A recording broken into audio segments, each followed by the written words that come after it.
নমস্কার, একালের রান্নাঘরে সকলকে স্বাগত জানাই। আমার আজকের রেসিপি দুর্দান্ত স্বাদের ছানার পায়েস। এই রেসিপিটা করতে সময় খুবই কম লাগে আর খেতে হয় ভীষণই সুস্বাদু। তাহলে শুরু করা যাক আজকের রেসিপি ছানার পায়েস। রেসিপিটা ভালো লাগলে লাইক ও শেয়ার করবেন আর আমার চ্যানেলটিকে সাবস্ক্রাইব করবেন। ছানার পায়েস করবার জন্য প্রথমে ছানা তৈরি করে নিতে হবে। তার জন্য গ্যাসে একটা প্যান বসিয়ে দিয়েছি এবং এতে দিয়ে দিচ্ছি 1 লিটার লিকুইড দুধ। এবারে এই দুধটা ফুটে ওঠার জন্য অপেক্ষা করছি। দুধটা ফুটে উঠেছে, এবারে গ্যাসের ফ্লেম অফ করে দিচ্ছি। ছানা কাটানোর সময় গ্যাসের ফ্লেম অফ করেই ছানা কাটাতে হবে, তাহলে ছানা বেশ নরম তুলতুলে হয়। এবারে একটা পাত্রে 1 টেবিল চামচ ভিনিগার আর 1 টেবিল চামচ জল নিয়েছি। এবার এই মিশ্রণটা আমি এতে ঢেলে দিচ্ছি। তারপরে হালকা হাতে নেড়ে দিতে হবে।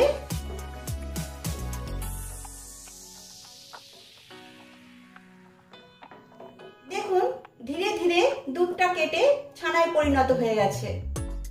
এবারে এই ছানা ছেঁকে নেব। ছানা ছেঁকে নিচ্ছি।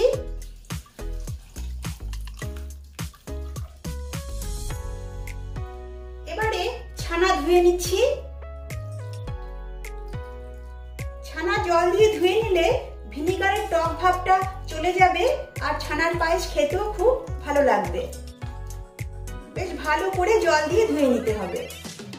এখন এইভাবে চেপে চেপে ছানাতে যে এক্সট্রা জল আছে সেটা বার করে দিতে হবে। ছানা থেকে জল বার করে নিয়েছি। এখন ছানা একটা প্লেটে নিয়ে নিচ্ছি। এবারে এই ছানাটাকে ভালো করে মেখে নেব।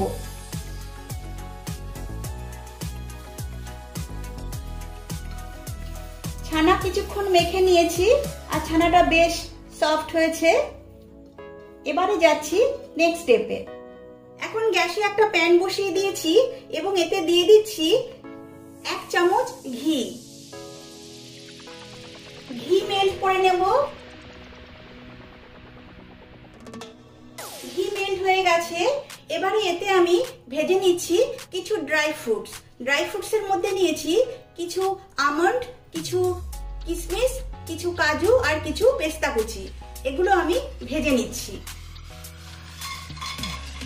গ্যাসের ফ্লেম লো করে এই ড্রাই ফ্রুটস গুলো ভেজে নিতে হবে। আমি এখানে যে সমস্ত ড্রাই ফ্রুটস গুলো নিয়েছি এই সবগুলো ড্রাই ফ্রুটস যে আপনাদের নিতে হবে এমন কোনো ব্যাপার নেই। আপনাদের পছন্দ মতো ড্রাই ফ্রুটস আপনারা অ্যাড করতে পারেন। এবারে এগুলো হালকা করে ভেজে নিচ্ছি। দেখুন ড্রাই ফ্রুটস গুলো ভাজা হয়ে গেছে। এবার এগুলো তুলে নিচ্ছি।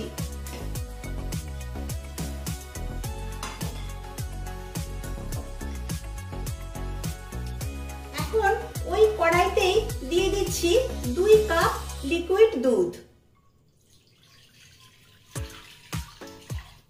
এখানে 250 মিলিলিটার দুধ আছে। দুধটাকে এবার গরম করে নেব। দুধ গরম হয়ে গেছে। এখন এতে অ্যাড করছি 1/2 কাপ গুঁড়ো দুধ। এখানে 50 গ্রাম গুঁড়ো দুধ আছে। এবারে এই গুঁড়ো দুধ ভালো করে মিশিয়ে নেব। গুঁড়ো দুধ দিলে দুধটা তাড়াতাড়ি ঘন হয়ে যাবে। গুঁড়ো দুধ ভালোভাবে মিশে গেছে। এবারে এতে দিচ্ছি ফ্লেভারের জন্য 1/4 চামচ এলাচ গুঁড়ো আর দিচ্ছি সামান্য কেশর। কেশর দিলে এর রং আর গন্ধ দুটোই খুব ভালো হয়। কেশর দুধের সঙ্গে ভালো করে মিশিয়ে নেব। এখন দিচ্ছি ভেজে রাখা ড্রাই ফ্রুটস।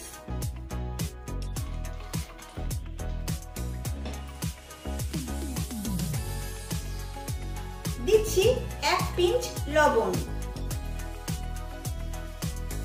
যে কোনো মিষ্টি জিনিসে সামান্য লবণ দিলে তার স্বাদ অনেকটাই বেড়ে যায়। দেখুন মালাই তৈরি হয়ে গেছে এবং বেশ ঘনও হয়ে গেছে। এবারে এতে অ্যাড করছি মেখে রাখা ছানা, তারপর সবকিছু ভালো করে মিশিয়ে নিচ্ছি।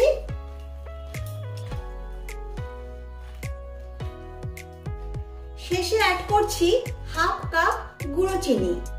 এই চিনিটাকে আমি মিক্সিতে গুঁড়ো করে নিয়েছি। আমি গুঁড়ো চিনি দিচ্ছি বলে শেষে অ্যাড করছি। গুঁড়ো চিনি দিলে ছানার সঙ্গে চিনি খুব ভালোভাবে মিশে যায়।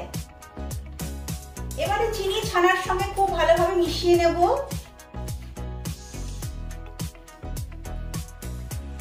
চিনি দেওয়ার ফলে ছানার মিশ্রণটা বেশ পাতলা হয়ে গেছে। এটাকে আরেকটু ফুটিয়ে নেব।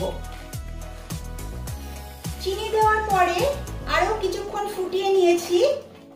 ছানার পায়েস রেডি হয়ে গেছে। এখন একটু পাতলা আছে, কিন্তু ঠান্ডা হয়ে গেলে এই পায়েস বেশ ঘন হয়ে যাবে। এবারে গ্যাসের ফ্লেম অফ করে দিচ্ছি। এবারে এই পায়েস একটা পাত্রে নামিয়ে নিচ্ছি। হয়ে গেছে ছানার পায়েস। এবারে দেখতে ভালো লাগার জন্য এর উপরে কিছু ড্রাই ফ্রুটস দিয়ে দিচ্ছি।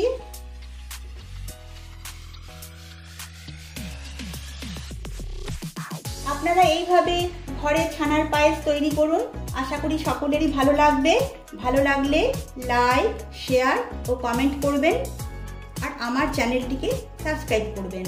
আজ তাহলে এই পর্যন্তই। সকলে সুস্থ থাকবেন, ভালো থাকবেন। নমস্কার।